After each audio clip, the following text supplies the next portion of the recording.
देखो देखो हर election challenge होता है।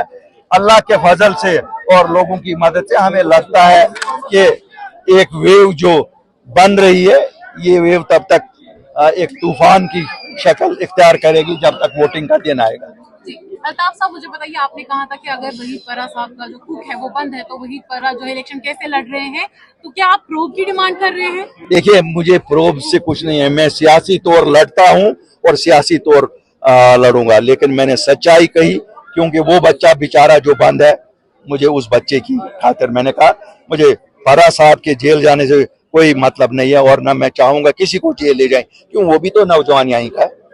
बात करेंगे, कल उमर अब्दुल्ला साहब ने बारामूला से कहा कि हमारी जो लड़ाई है वो बीजेपी के साथ है, बाकी जो अपोजिशन टीमें हैं ये सारी बीजेपी है, तो क्या कहना चाहिए? देखिए उमर साहब को कहिए, आप वो दिन तो याद करिए जब आप मंत्री थे, आप किसमें मंत्री थे? वो क्या बीजेपी नहीं थी कि उस दिन वो नेशनल कॉन्फ्रेंस बन गई थी जिस दिन ये उसमें गए थे। इसलिए उनको एक चीज यकीन रखना होगा कि बीजेपी के लिए यही काफी है, नेशनल कॉन्फ्रेंस वाले और पीडीपी वाले।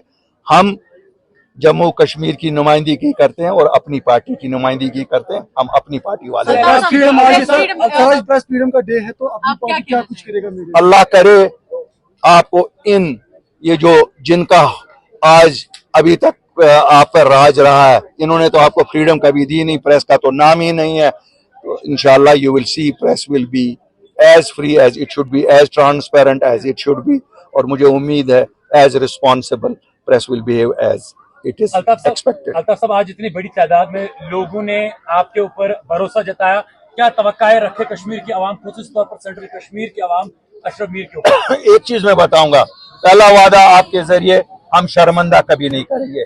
नंबर 2, हम किसी चीज का सौदा नहीं करेंगे, क्योंकि हम सौदागर बेचने के लिए नहीं निकले, हम सौदागर खरीदने के लिए निकले हैं। क्यों हमें स्टेटहुड लानी है, हमने जैसे जमीनों का तहफ़्फ़ुज़ लाया, हमने नौकरियों का तहफ़्फ़ुज़ लाया, हमने 3000 के करीब लोगों को लाया, अभी और लाने।